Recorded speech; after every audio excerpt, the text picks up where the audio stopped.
Hello, I'm Robert Costa in Washington. Tonight on America Decides, Mideast reaction, Arab nations now rejecting President Trump's plan, his proposal to take over Gaza and turn it to what he says could be the Riviera of the Middle East. But the president, he is reiterating his position. Everybody loves it. It's a demolition site right now. It's not a livable place for any human being. And I think it's actually quite evil to suggest that people should live in such dire conditions. Meanwhile, here in Washington, USAID in limbo, nearly all staff for the agency being placed on leave. By Friday night, lawmakers and former workers there rallied on Capitol Hill today demanding answers. Plus, alarm bells. Democrats are raising concerns over Elon Musk and his groups reviewing the Treasury Department's payment systems. The department is pushing back, saying the billionaire's team has only, quote, read-only access. So you see in this tension, a lot of tension between the Treasury Department and outside observers and what's going on there with billionaire Elon Musk. On all of this, let's start tonight with CBS News senior White House and political correspondent Ed O'Keefe and CBS News congressional correspondent Caitlin Huey-Burns. Ed, beginning with you, thanks for being here.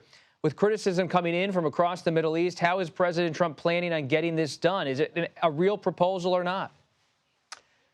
Well, Robert, we tried again today to get a little more detail, and essentially all the White House will say, at least so far, is that the president is trying to introduce some out-of-the-box ideas that might eventually get the world behind some kind of rebuild plan for Gaza. Notably, she reiterated today that the president hasn't yet considered or taken off the table the idea of U.S. military involvement in Gaza to protect that zone or to clear it.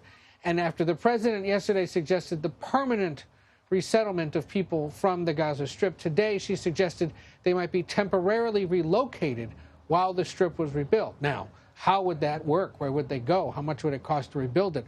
Who would have to pay for that rebuilding? And who would have to pay, if anything, once they came back to the Gaza Strip, should people decide to do so? All of that remains unanswered. But the broader goal, of course, of the Trump administration is to get a resolution to the ongoing conflict between Israel and Hamas and to begin the rebuilding of the Gaza Strip, as is a goal of a lot of the world. You noticed, of course, the Israeli leader was here yesterday. Egypt's leaders here in the coming days, as is the Japanese prime minister. The vice president is headed to Europe. And through all of those conversations, we're expected to see attempts made to come up with some kind of plan that might eventually lead to exactly how it is the war would end and then how the rebuilding would begin. Caitlin Huey-Burns, good to see you. We saw many Republican lawmakers responding to President Trump's proposal. Let's take a listen. That area is so dangerous, and he's taking bold, decisive action to try to ensure the peace of that region. It's a bold move, certainly, far bolder than what's been done before. What the president's really trying to say is we've got to do things differently in Gaza, and one thing we can't have for a long-term safe Gaza is Hamas. Probably need some clarification on what exactly that means. He's a developer of resorts. I think he sees a good opportunity. But we need to, obviously, Gaza's not ours. So, Caitlin, what's your assessment as a reporter about what the Republican reaction really is?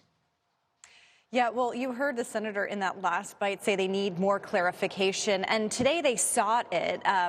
Steve Witkoff, the president's envoy to the Middle East, was actually here on Capitol Hill meeting with Republican senators, talking to them about the plan. And coming out of that meeting, Senator Josh Hawley told us that they were assured by Witkoff that the president's plan is no U.S. troops in Gaza and no American money being spent in Gaza. Of course, that is not what the president said yesterday. I've been talking to lawmakers about this all day. You heard from the speaker there calling it a bold move, which is an understatement. But by and large, they are essentially not taking it literally, at least at this point. But I will say that what we heard over and over from Republican senators up here on Capitol Hill, that there is absolutely no appetite among senators, at least, for any U.S. troops on the ground in the Middle East. And remember, as we all know, this is a president who campaigned on a non-interventionist foreign policy.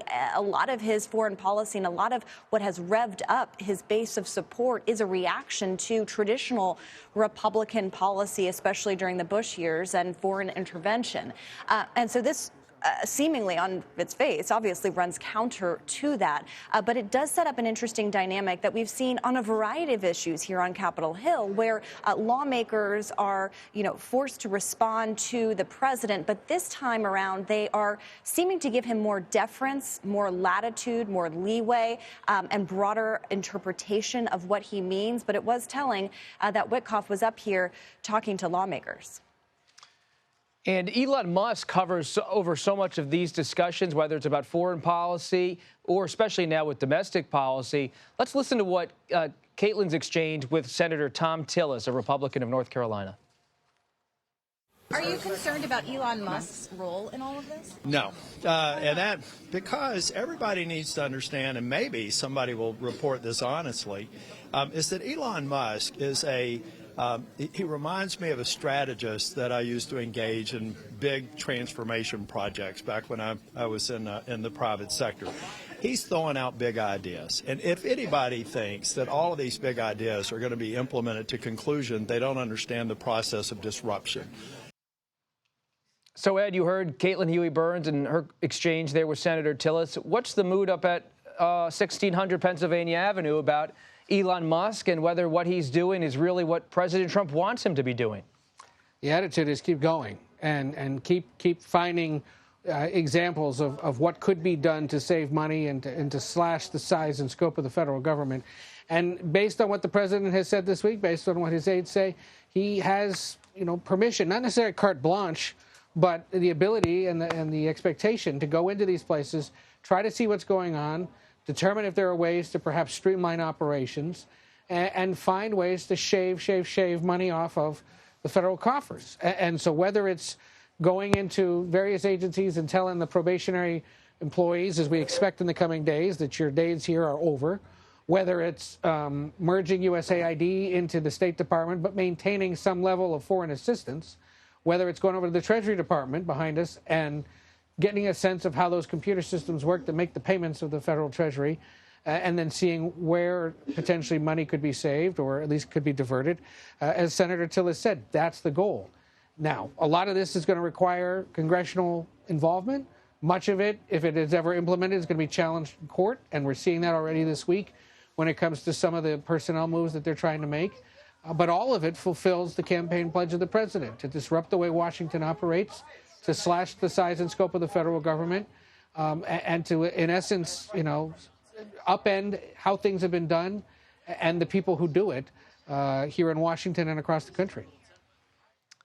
Thanks, Ed. And Caitlin, you spoke with Democratic Congressman Sean Casten about Elon Musk and his influence. Let's listen to that exchange. It is totally illegal. There are massive national security risks with giving classified information to people who have not been vetted, who could be compromised by foreign governments. I cannot stress what a big deal this is. Trillions of dollars in the hands of people who are not legally allowed to access that and have the potential to be using it for illegal purposes. So, Caitlin, just to wrap us up here, what can the Democrats do about Elon Musk, if anything? And are any Republicans you're talking to frustrated about Congress being, in the view of some, sidelined in a lot of these discussions as Elon Musk moves into power? Yeah, and you heard Representative Casten there specifically referring to Musk being able now to have access to the Treasury Department's payment system. But Democrats really don't have a lot of leverage here. They are in the minority, and what they're trying to do now is message to constituents. We have seen lots of teletown halls. Actually, Congressman Casten told me that he is holding one soon, and he has had a lot of calls, more calls than he ever has had to his office this week, just in light of everything the Trump administration is doing. And, they're also filing legal challenges and the like. But really, this is about messaging and trying to get that message out there. But they're really kind of hamstrung here. What's notable, though, is, Bob, what you point out, which is what is the role of Congress and how do Republicans here in the majority see their role in the Trump administration? I've been asking lawmakers about that all week, and the overall reaction here is that they like what Musk is doing, and they see it as a directive of the president, so they're okay with that. And because of what he is tasked with addressing, it is designed, in their view, to shrink the size of government. So they are welcoming this. And it's significant because Republicans, conservatives, are traditionally averse to consolidated power in the executive branch. And we saw during Biden, during Trump, a big negative reaction to that among Republicans. That's not the case now because they believe, at least that they're telling, that they are seeing their goals achieved here. But this does raise a question of how they are going to exert their influence. The big test of all of this is coming soon, actually, on the budget fights. Ed O'Keefe and Caitlin Huey-Burns, thank you very much.